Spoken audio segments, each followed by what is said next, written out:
네, 반갑습니다. 이 코로나19로 다들 힘든 가정에 있는데 또 이 혁신농업 아카데미에서 저한테 농산물의 ESTP 전략에 대해서 특강을 요청해 오셨습니다. 그래서 흔쾌히 제가 동의를 했고 또 어떤 얘기를 여러분한테 전달할까 싶어서 많이 고민을 했습니다. 중간에 아무 연락이 또 없어가지고 역시 뭐 코로나19로 취소되었나 이래 생각했는데 주말에 메시지를 받고 부랴부랴 이 강의록을 만들고 이 자주 오지 않는 이 서울까지 와서 촬영에 임하게 되었습니다. 하여튼 여러분하고 만나게 되어서 반갑게 생각합니다. 자, 그러면은 이 농산물 ESTP 전략을 주제로 여러분하고 한 2시간 정도 의견을 좀 교환하는 시간을 갖겠습니다. 질문은 마지막 한 10분 정도 두고 여러분들이 질문을 주시면은 거기에 맞게끔 제가 또 아는 범위 내에서 질문을 드리도록 하겠습니다. 자, 여러분한테 하나 질문을 드리겠습니다. 이 그림이 있죠, 그죠? 아래 쌀은 공동 브랜드인가, 개별 브랜드인가, 이런 질문입니다. 그래서 이게 어떻게 접근하느냐에 따라서 브랜드도 시장 세분화, 표적 시장 선정, 포지셔닝으로 할 수가 있고요. 또 농산물을 대상으로도 할 수가 있고, 정말 다양하거든요. 그래서 일단 제가 농산물 브랜드에 관한 한 한국에서는 가장 많은 연구 실적을 갖고 있습니다. 브랜드 시대에 살고 있고 또 우리나라는 다른 국가의 소비자와 달리 브랜드를 아주 선호하고 또 호감을 갖고 있기 때문에 노브랜드로서는 소비자들한테 접근하기가 쉽지 않다 이렇게 말씀을 드리겠습니다. 그래서 방금 공동 브랜드인가 개별 브랜드인가 하는데 이거는 충청남도의 당진시의 해나루 공동 브랜드입니다. 거기 옆면에 보면은 GAP 우수농산물 표시가 되어 있죠, 그죠? 또 Q 마크도 있고 IS 이런 거 있는데 쌀 10kg가 34,900원 정도 하면은 우리나라 내수시장에서 볼 때에 가격대가 높지 않는 쌀이라고 볼 수 있겠습니다. 다음 또 역시 이 설해야 공동 브랜드인가 개별 브랜드인가 이런 겁니다. STP 전략에서 이 STP라는 거는 쉽게 이야기해서 시장을 세분화하는 거죠. 전체 뭉뚱그려서 한 시장이 아니고 시장을 쪼개는 겁니다. 그죠? 분할하는 거죠. 그 분할한 시장을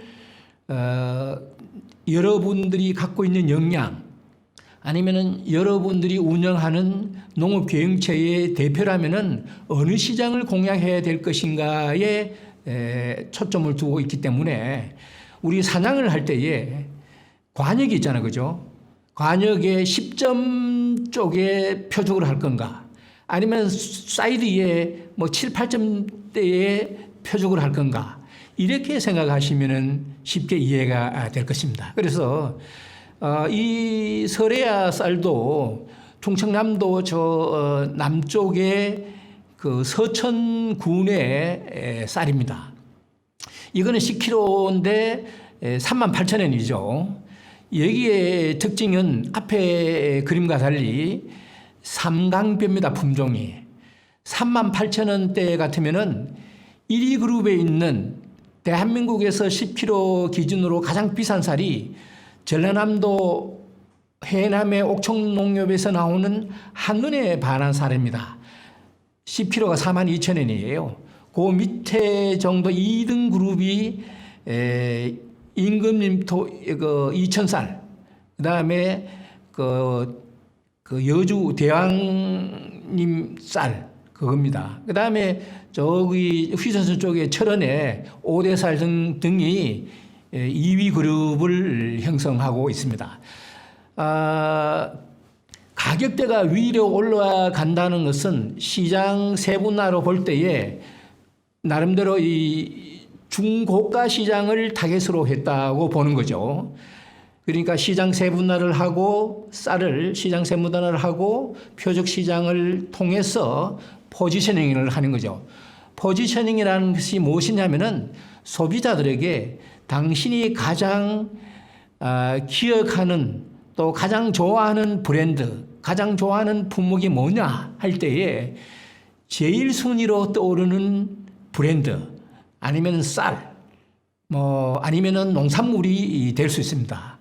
여기 같은 경우에 서해안은 특이하게 삼강쌀을 삼강표죠, 품종이죠.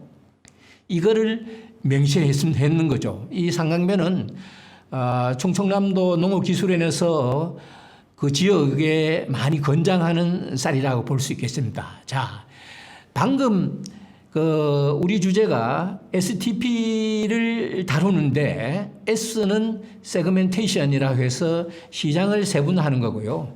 T는 표적 시장, 간역을 어디로 둘 건가라는 것을 의미하고, 그 다음에 포지셔닝은 위치 정립, 소비자가 특정한 브랜드에 대한 기억을 뜻한다고 보시면 되겠습니다.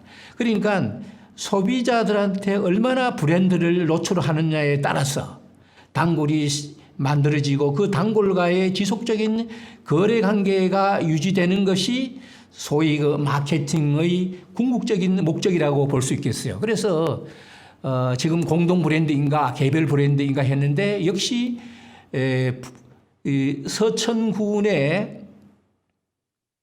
서천군에서 예산을 투입해서 브랜드를 개발한 겁니다. 이게 서해야가 리모델링한 리뉴얼한 브랜드라고 볼 수 있겠습니다.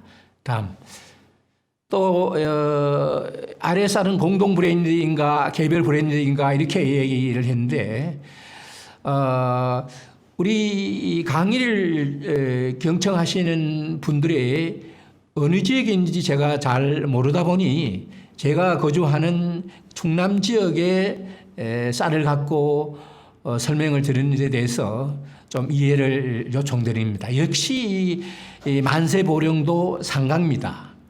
이거는 앞에 거보다 한 1,000원 정도 싸죠. 그리고 역시 한 3위 그룹에 들어간다고 보시면 되겠습니다.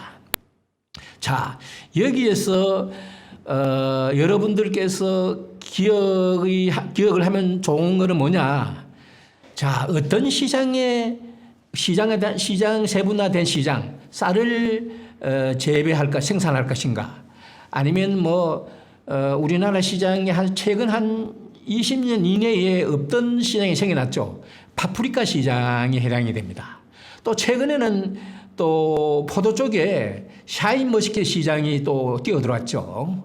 기존에 캠벨이라는 이런 포도가 있지만은 거봉포도 이런 것도 있지만은 여러분들이 어떤 시장을 뛰어들어가서 분할된 시장을 세분화 시장이죠. 어떻게 그 표적 시장을 타겟으로 해서 브랜드 포지셔닝을 할 것인가라는 전략적인 사고를 갖고 예를 들면은 그 농사를 짓든 아니면은 사업을 하시든 유통도 할 수도 있죠. 그렇게 접근이 돼야 된다고 봅니다. 따라서 오늘 STP 전략이라는 것은 어떻게 보면은 집을 지을 때 기둥에 해당이 됩니다. 기둥 한 개만 달랑해서 집을 지으면은 뭐 태풍이 온다든지 원래 또 유난히 비가 많이 왔잖아요. 넘어지겠죠, 그죠? 그래서 트라이앵글, 삼각대라든지 아니면 이 기둥을 4개를 해야 집이 반듯하게 만들어질 수 있지 않습니까? 그 역할을 하는 것이 STP라고 보시면 됩니다.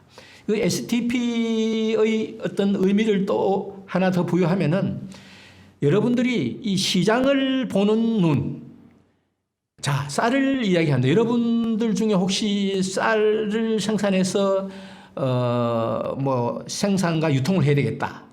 그죠? 공급 사슬 측면에서 쌀을 생산하고, 그 다음에 쌀을, 그러니까 모내기를 하고, 품종을 선정하고, 모내기를 하고, 그 다음에 약을 치고 DAP 해도 되고, 무농약도 해도 되고, 그 다음에 수확 후에 보관, 그죠? 브랜드를 붙이고, 또 유통, 소비자, B2B 거래도 될 수도 있고, B2C 거래도 될 수도 있고, 그죠? 요새 코로나 전국으로 보면은 B2B, B2C 온라인 쪽으로 많이 유통 채널이 좀 활성화되는 것 같아요. 그래서 여러분들이 이 STP를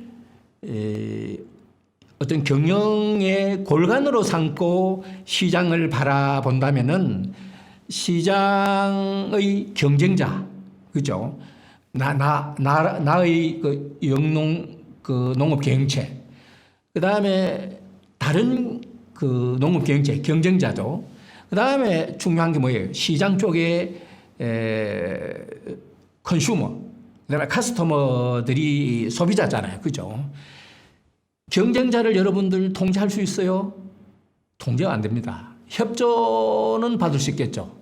그 다음에 소비자를 여러분들 통제할 수 있어요? 과거 같으면은 수요와 공급에 있어서 공급이 딸릴 때는 고객들, 소비자들을 얼추 컨트롤할 수 있겠죠. 그러나 지금 입장에서는 오늘날 시장 환경에서 볼 때에 식품이라든지 농산물 같은 경우에는 완전 경쟁 시장에 해당이